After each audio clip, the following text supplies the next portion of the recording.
Good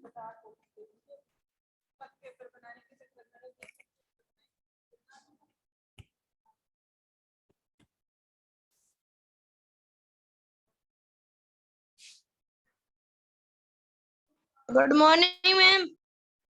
good morning students. Good morning. Good morning all of you students. हमारा chapter चल रहा था कौन सा, एग्रीकल्चर प्रैक्टिस वाला जो टॉपिक था वो चल रहा था। उसमें हमने 4 स्टेप पढ़ ली थी, ठीक है। फर्स्ट स्टेप हमने क्या पढ़ी थी?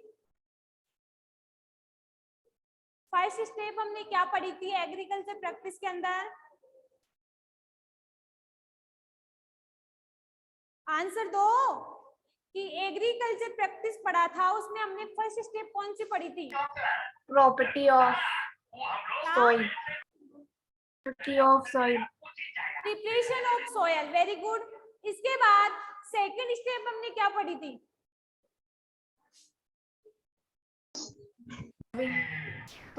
आंसर दो। Sowing of seed. Soiling of seed, very good. इसके बाद थर्ड स्टेप क्या पढ़ी हमने? थर्ड स्टेप क्या पढ़ी थी हमने? क्या?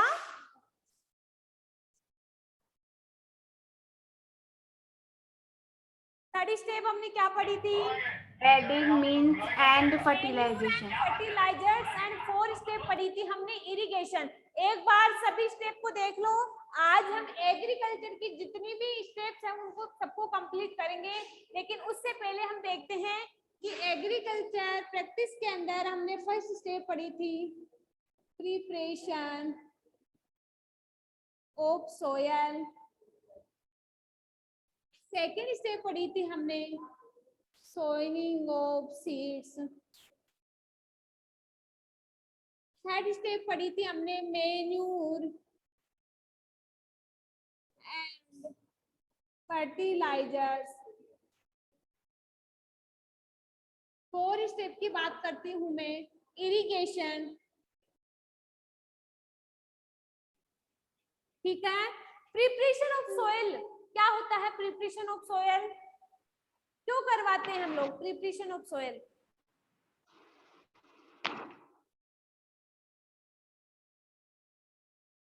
प्रिपरेशन ऑफ सॉइल क्यों करते हैं हम लोग? मिट्टी को तैयार क्यों करते हैं? कोई ना कोई तो उद्देश्य होता ही होगा ना, जिसे हम लोग खाना खाते हैं। क्यों? ताकि हमें टाइम एनर्जी मिलती रहे और हमें जो भी वर्क करना है वो हम करते रहे, ठीक है। एनर्जी के लिए हम खाना खाते हैं, ठीक है। सर्वाइव रहने के लिए हम पानी पीते हैं, खाना खाते हैं। इसी प्रकार एक किसान जब भी कोई फसल बोता है तो उसके लिए मिट्टी क्यों तैयार करता है? रीजंस तो होगा ही ना कुछ। Give me answer any student please. फसल के लिए। क्या? अच्छी फसल के लिए। उपजाऊ जमीन के लिए। एक अच्छी फसल की ग्रोथ के लिए, ताकि जिस फील्ड के अंदर हमें फसल बोनी है उसकी मिट्टी को हम अच्छे से तैयार करेंगे तो वहां पर जो भी फसल होगी वो अच्छे से क्या करेगी? ग्रोथ करेगी। तो इसका जो मेन उद्देश्य होता है वो होता है ग्रोथ ऑफ क्रॉप्स, यानी क्रॉप्स यानी जो फसल होती है उसकी ग्रोथ के लिए हम प्रिपरेशन ऑफ सॉइल करवाते हैं। सॉइलिंग ऑफ सीड का मीन्स क्या होता है? जब भी हम सॉइलिंग ऑफ सीड्स ग्रो करते हैं फील्ड के अंदर तो क्या करते हैं? सबसे पहले हम क्या देखते हैं? ऐसे तो नहीं कि मार्केट से हमने बिना पूछे कोई सा भी सीड्स उठा लिया और लाके फील्ड के अंदर डाल दिया, ऐसा तो कोई नहीं करता। सबसे पहले हम उसकी क्वालिटी देखते हैं, उस सीड्स की क्वालिटी देखते हैं, उस सीड की यील्ड देखते हैं कि इसकी क्वालिटी क्या है, ये कितने दिनों में ये फसल तैयार होगी, कितने दिनों तक चलेगी, इससे हमें कितनी मात्रा में फल ऑब्टेंड होंगे, बीज ऑब्टेंड होंगे, या फिर हम बोल सकते हैं एनिमल्स के लिए चारा ऑब्टेंड होगा।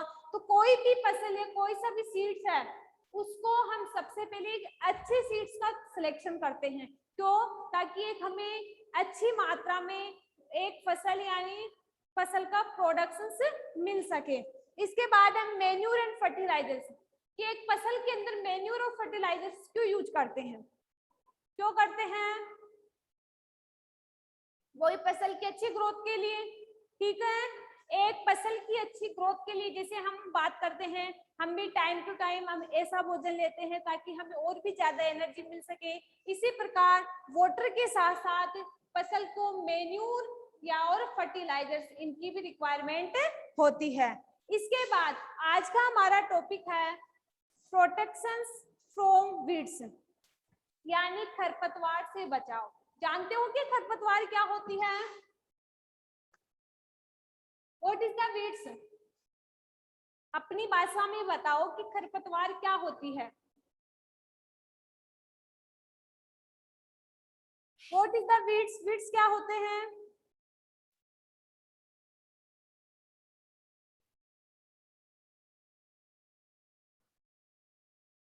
क्या होते हैं वीड्स?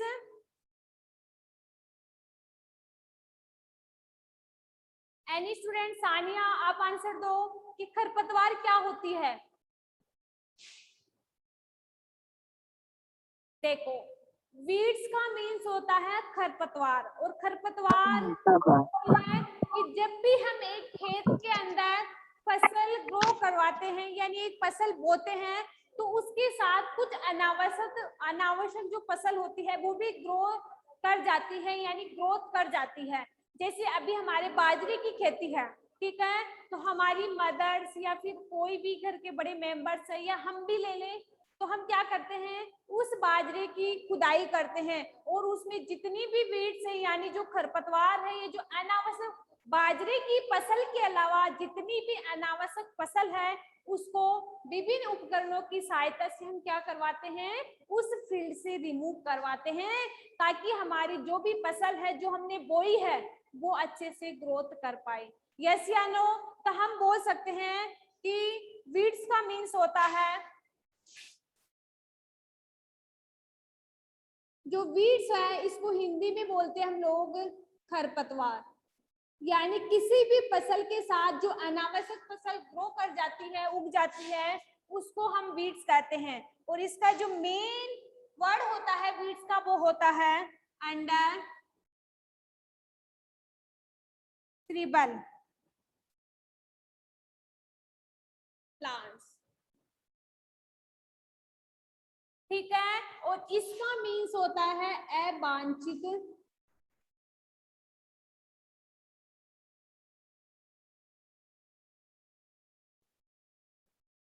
अवांछित पौधे, यानी कोई भी फसल है उसके साथ जो अनावश्यक फसल उग जाती है उसको हम अवांछित पौधे भी कहते हैं, ठीक है। तो आप लोगों को पूछे कोई कि what is the means of weeds, तो आप क्या बोल सकते हो, एंडोसिरियबल प्लांट्स, यानी जो अनावश्यक प्लांट उग जाते हैं किसी फसल के साथ उसको हम वीड्स कहते हैं, यानी खरपतवार कहते हैं। यहाँ तक समझ में आ गया सबको वीड्स का मीन्स क्या होता है? यस या नो? समझ में आ गया ना यहाँ तक? Yes ma'am. Very good. इसके बाद हम आगे चलते हैं, the remove of weeds is weeding. The remove of weeds यानी खरपतवार, यानी जो खरपत होती है उसको फील्ड से रिमूव करवाना ही क्या कहलाता है, वीडिंग कहलाता है। और वीडिंग को हम हिंदी के अंदर बोलते हैं निराई।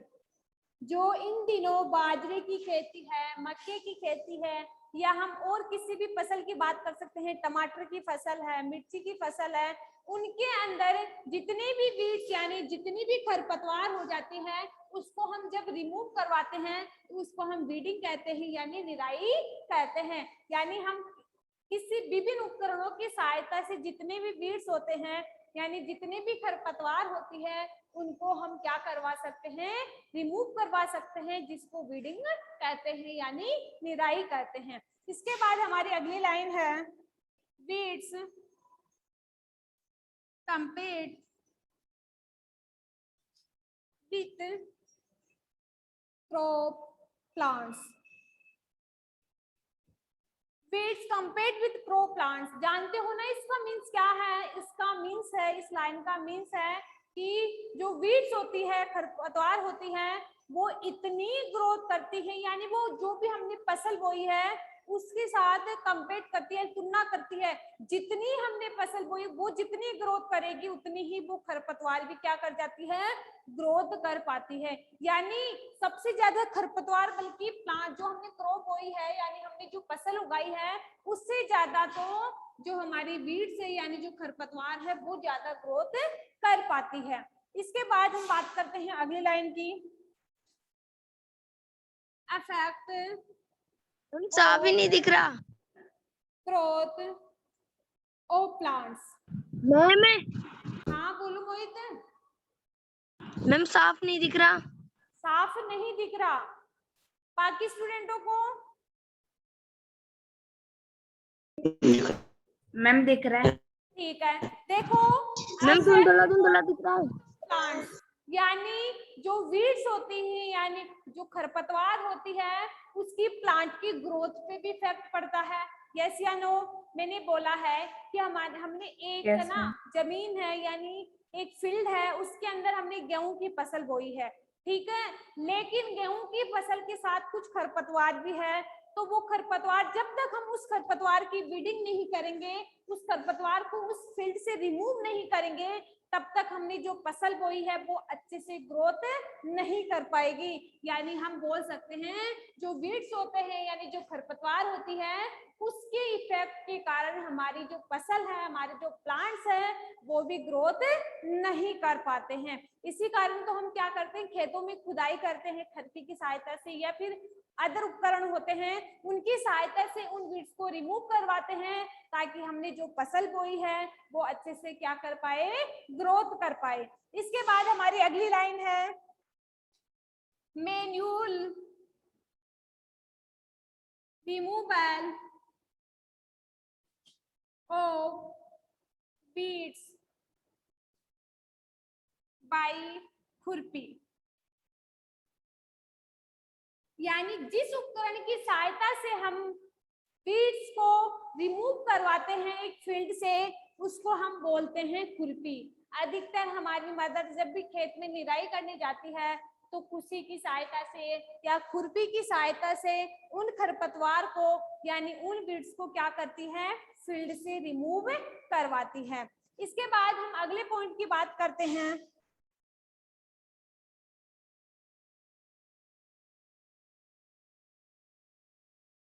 हार्वेस्टिंग।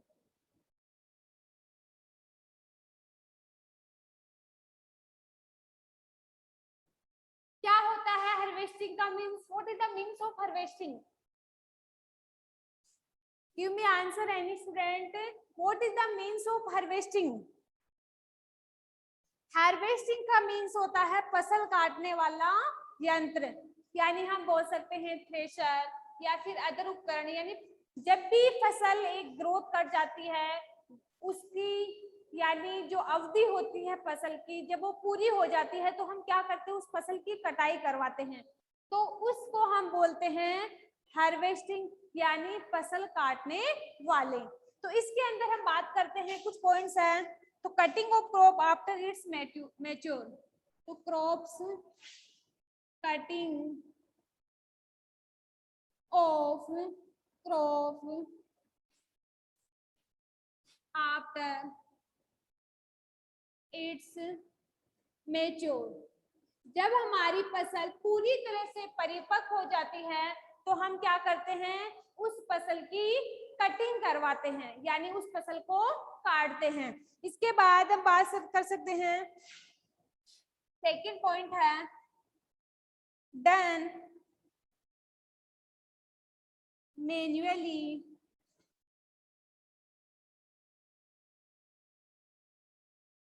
Bye skill.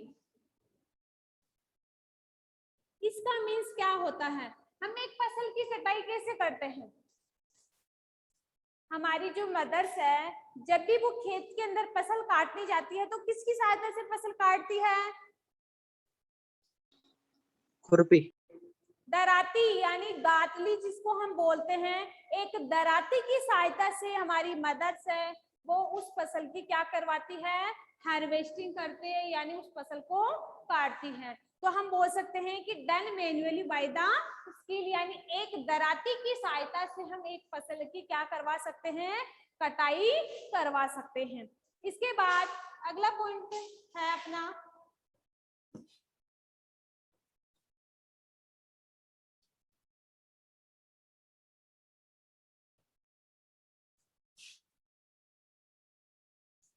इसके अलावा हम बोल सकते हैं कि by A machine,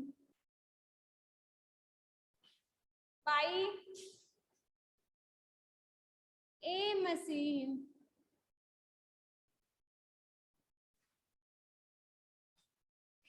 called harvester, यानी कुछ मशीनें भी होती हैं जिनको हम बोलते हैं हार्वेस्टर, उनकी सहायता से भी क्या करवा सकते हैं। आज के जमाने में तो हर चीज की मशीनें आने लग गई है, ठीक है, हमारा मशीनिकल युग वो चल रहा है, ठीक है। तो आज के जमाने में तो जो लोग हैं टाइम की बचत के लिए, कम मेहनत के लिए क्या करते हैं, विभिन्न उपकरणों का क्या करते हैं, उपयोग करते हैं।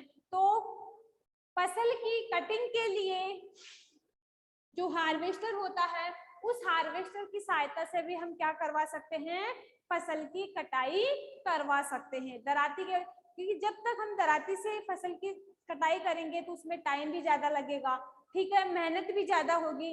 लेकिन अगर हम हार्वेस्टर की सहायता से फसल की कटाई करवाते हैं तो उसमें टाइम की भी बचत होती है, इसके साथ ही क्या होता है, हमें टाइम भी नहीं लगता और हमारी फसल जल्दी भी कट जाती है। इसके बाद अगले पॉइंट की बात करती हूँ, grain seeds are separated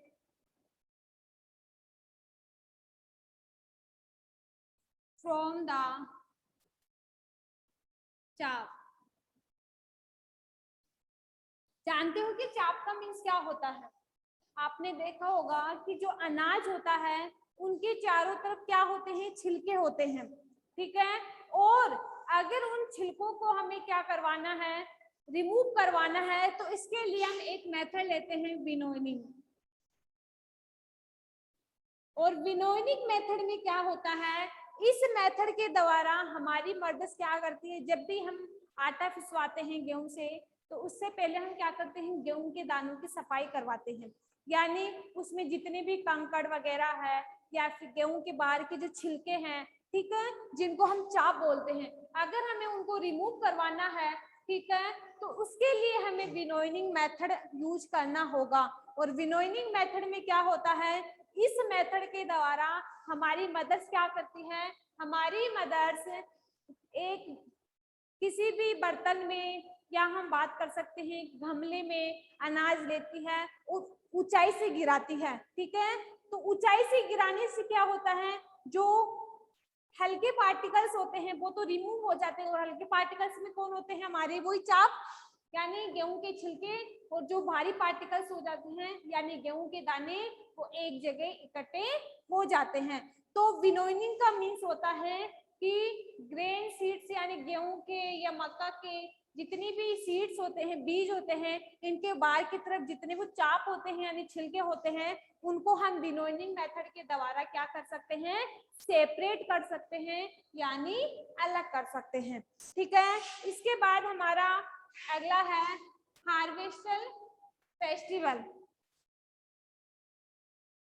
harvest festival, बताओ क्या होंगे, इसमें कौन कौन से फेस्टिवल आते हैं, हार्वेस्टर फेस्टिवल में कौन कौन से फेस्टिवल आते हैं, वॉल्यूम आ रही है ना, ब्रिजेश वॉल्यूम आ रही है क्या? Yes ma'am. ओके, ठीक है। तो हार्वेस्ट फेस्टिवल की हम बात करते हैं, इसमें आता है पोंगल, जानते हो ना पोंगल पंजाब में मनाया जाता है, यानी होली वगैरह, और इसमें जो गेहूं या जो की फसल होती है उनकी सिकाई वगैरह करते ना। इसके अलावा होली, दिवाली, यानी कुछ फसल ऐसे होती है जो हम इन फेस्टिवल के आधार पर भी बोलते हैं। हम बोलते हैं कि दीपावली के दिनों में हमारी गेहूं की फसल ऐसी रहेगी, या होली के दिनों में हमारी गेहूं की फसल पक जाती है, या हम बोल सकते हैं जब भी पोंगल बनाते हैं तो उन त्योहार की से हमारी फसल ही होती है। तो हार्वेस्ट फेस्टिवल हम इन फसल को बोलते हैं, यानी पोंगल, होली और दिवाली एक्सेट्रा। यहां तक समझ में आ गए सबको? यहां तक समझ में आ गए सबको? इसके बाद हमारी लास्ट स्टेप है स्टोरेज। स्टोरेज में क्या होता है, देखो कि हमने फसल तो प्राप्त कर ली, लेकिन उसको ज्यादा दिनों तक कैसे रख सकते हैं? तो आप बताओ, आपके घर पे कौन कौन से फॉर्मूले अपनाते हैं आपके पेरेंट्स, ताकि हम ज्यादा से ज्यादा दिनों तक हमारी उस गेहूं की फसल हो, बाजरे की फसल हो, जौ की फसल हो, उनको ज्यादा से ज्यादा दिनों तक स्टोर करके रख सके, साल, 2 साल या 3 साल। तो बताओ कौन कौन से नुस्खे अपनाते अपने घर वाले? Any student please give me answer. कि हमारे जो पेरेंट्स हैं, जैसे हमारे घर पे अनाज की बोरियां रखी हुई है, तो हम उसको डायरेक्ट ऐसे तो रख नहीं सकते। अगर हमें उसको ज्यादा दिनों तक स्टोर रखना है, ज्यादा दिनों तक इकट्ठा रखना है, तो हम क्या क्या फॉर्मूले अपनाते हैं उसमें? या तो नीम की पत्तियां, यस या नो, नीम की पत्तियां बोरियों के अंदर डाल देते हैं, या फिर जो लोहे की जो टंकियां आती है उसमें भर देते हैं, या इसके अलावा हम बोल सकते हैं कुछ पाउडर्स होते हैं या कुछ केमिकल्स होते हैं वो रख देते हैं। ठीक है, तो अगर हमें ज्यादा दिनों तक अनाज को रखना है, ठीक है, तो इसके लिए हमें क्या क्या प्रोसेस फॉलो करने पड़ेंगे? तो हमारा लास्ट पॉइंट है एग्रीकल्चर प्रैक्टिस का स्टोरेज।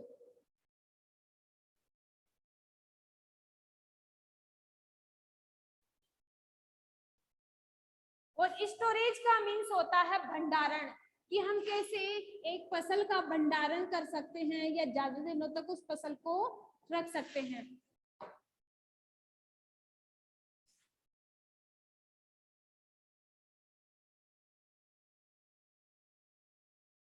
ठीक है, तो इसके लिए देखो कुछ लाइनें हैं, उनको पढ़ते हैं सबसे पहले। Attached by the motion,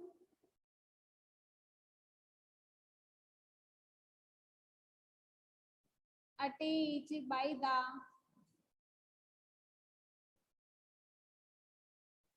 moisture, आर्द्रता, पेट्स and micro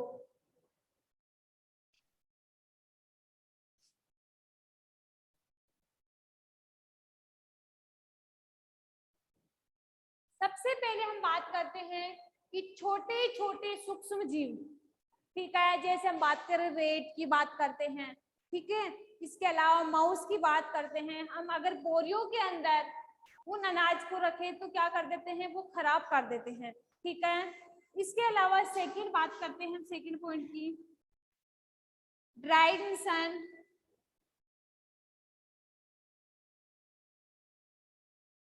अगर हमें ज्यादा दिनों तक अनाज को रखना है तो ड्राइड इन सन का मीन्स होता है कि जैसे ही हमने फील्ड से अनाज निकलवाया, तो ऐसे नहीं कि वो गीले अनाज को हमने लाके अंदर इकट्ठा कर लिया, नहीं, सबसे पहले उस अनाज को हमें धूप के अंदर थोड़ी देर तक रखना चाहिए, यानी 1 या 2 दिन तक उसको खेत में रखना चाहिए। उसके अच्छी तरह से धूप लगानी चाहिए ताकि वो अनाज के दानों में जो नमी रहती है, जो गीलापन रहता है, वो सूख जाए और वो अनाज खराब नहीं हो। तो अनाज को स्टोरेज करने के लिए ड्राइड इन सन, यानी उसको धूप के अंदर सुखाना चाहिए। इसके बाद थर्ड पॉइंट की बात करती हूँ। थर्ड पॉइंट है हमारा store grains in jute bags, यानी जो भी ग्रेन है हमारी, जो भी अनाज है, उसको हमें जो जूट के जो बैग्स आते हैं, यानी बोरियों की जो बात करते हैं हम लोग, वो जूट की तो बनी हुई होती है, उनके अंदर हमें रखना चाहिए। ऐसे नहीं कि हमने एक कमरे के अंदर ऐसे ही अनाज को गिरा रखा है, या तो उसको बोरियों में या फिर धातु से बनी जो टंकियां आती है मेटल की बनी हुई, उनके अंदर उस अनाज को हमें स्टोर करके रखना चाहिए, ताकि हम उसको ज्यादा से ज्यादा उसका प्रोटेक्शन यानी उसको बचा सके, ठीक है, यानी रख सके। 4 पॉइंट होगा हमारा मेटेलिक बिन्स। मेटेलिक बिन्स का मीन्स होता है धातु के डिब्बे। मेटेलिक बिन्स का मीन्स होता है धातु के डिब्बे, यानी हमें ज्यादा दिनों तक अगर अनाज को रखना है तो धातु के डिब्बे यानी धातु की जो टंकियां आती हैं मेटल की बनी हुई, उनके अंदर अनाज को रखना चाहिए। इसके साथ ही हमें और क्या फॉलो करनी चाहिए? सॉयल्स। सिलोस का मीन्स होता है भूमिगत कक्ष, यानी एक अनाज के लिए अलग से कक्ष होना चाहिए। ऐसे नहीं कि उसी रूम में हमने अनाज पर रखा है, उसी रूम में हम खाना पकाते हैं, उसी रूम में हम लोग कपड़े सुखाते हैं, नहीं। अगर हमें ज्यादा दिनों तक एक अनाज का स्टोर रखना है, अनाज का एक भंडारण रखना है, तो उसके लिए एक सिलोस यानी एक भूमिगत एक अकेला रूम होना चाहिए, ताकि उसमें हम एक अकेले अनाज को या ग्रेन्स जो होते हैं, अनाज के दाने होते हैं, उनको स्टोर रख सके। इसके बाद अगली लाइन है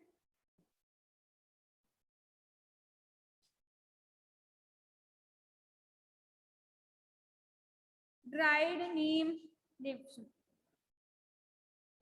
इसके साथ ही हमें क्या करनी चाहिए?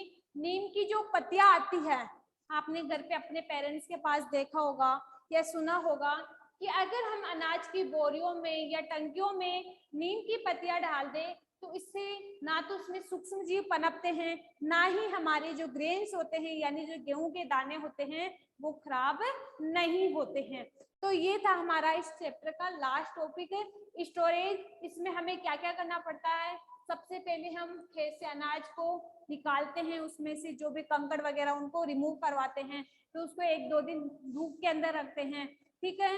इसके अलावा इनको या तो जूट के बैग यानी बोरियों में या फिर धातु की बनी हुई जो टंकियां आती हैं उनमें, इनमें रखना चाहिए। इसके अलावा उनका एक भूमिगत कक्ष होना चाहिए, एक सिंगल रूम होना चाहिए, ताकि वहां पे जो भी हम स्टोर कर सके, अनाज का भंडारण कर सके, वो अच्छे से हो सके। इसके अलावा ड्राइड नीम लीव्स, इसके अलावा जो नीम की जो पत्तियां होती हैं वो भी हमें अनाज में रखनी चाहिए, ताकि हमारा अनाज खराब ना हो सके। तो ये था हमारा चैप्टर नंबर 1, जिसमें हमने 2 टॉपिक पढ़े हैं, क्रॉप प्रोडक्शंस यानी क्रॉप के बारे में कि क्रॉप क्या होती है। एक बड़े पैमाने पर हम कोई भी फसल बोते हैं उसको हम लोग क्रॉप यानी फसल कहते हैं। और ऋतु के आधार पर फसल 2 प्रकार की होती है, कौन कौन सी? खरीफ एंड रबी। खरीफ की फसल कौन सी फसल होती है? जो रेनी सीजन में बोई जाती है उसको हम खरीफ की फसल कहते हैं। और जो कौन से सीजन में? विंटर सीजन में बोई जाती है, उनको हम रबी की फसल कहते हैं, जैसे गेहूं की फसल है, चने की फसल है, ठीक है। ये तो था हमारा फसल वाला।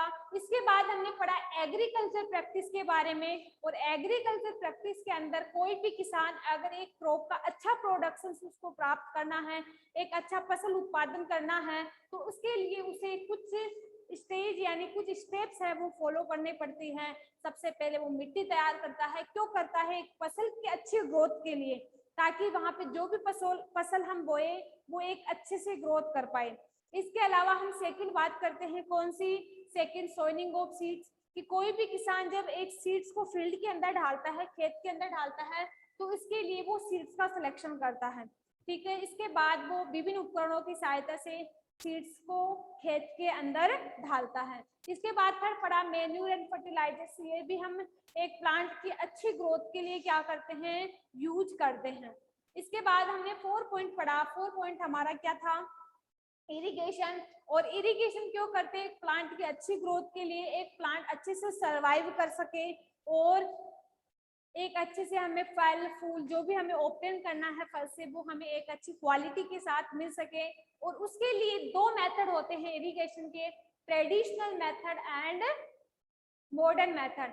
ट्रेडिशनल मेथड, पहले के लोग थे वो ट्रेडिशनल मेथड से ही क्या करते थे, फसल की सिंचाई करते थे, डेगली के माध्यम से या फिर कुछ अदर उपकरण होते थे उनकी सहायता से क्या करते थे, फसल की सिंचाई करते थे।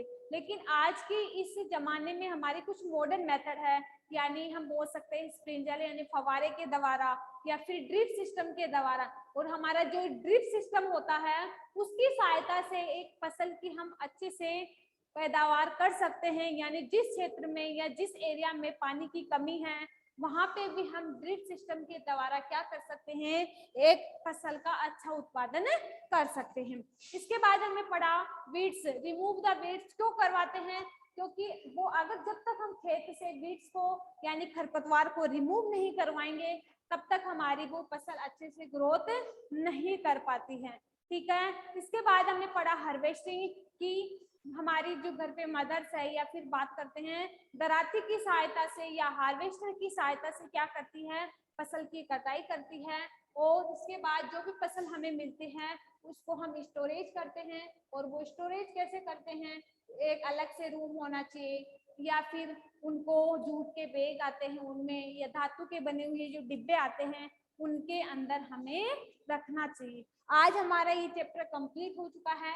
कल हम इस चैप्टर में हमारे एनसीईआरटी के जितने भी इम्पोर्टेंट क्वेश्चन हैं उनके बारे में डिस्कस करेंगे। Okay students, thank you.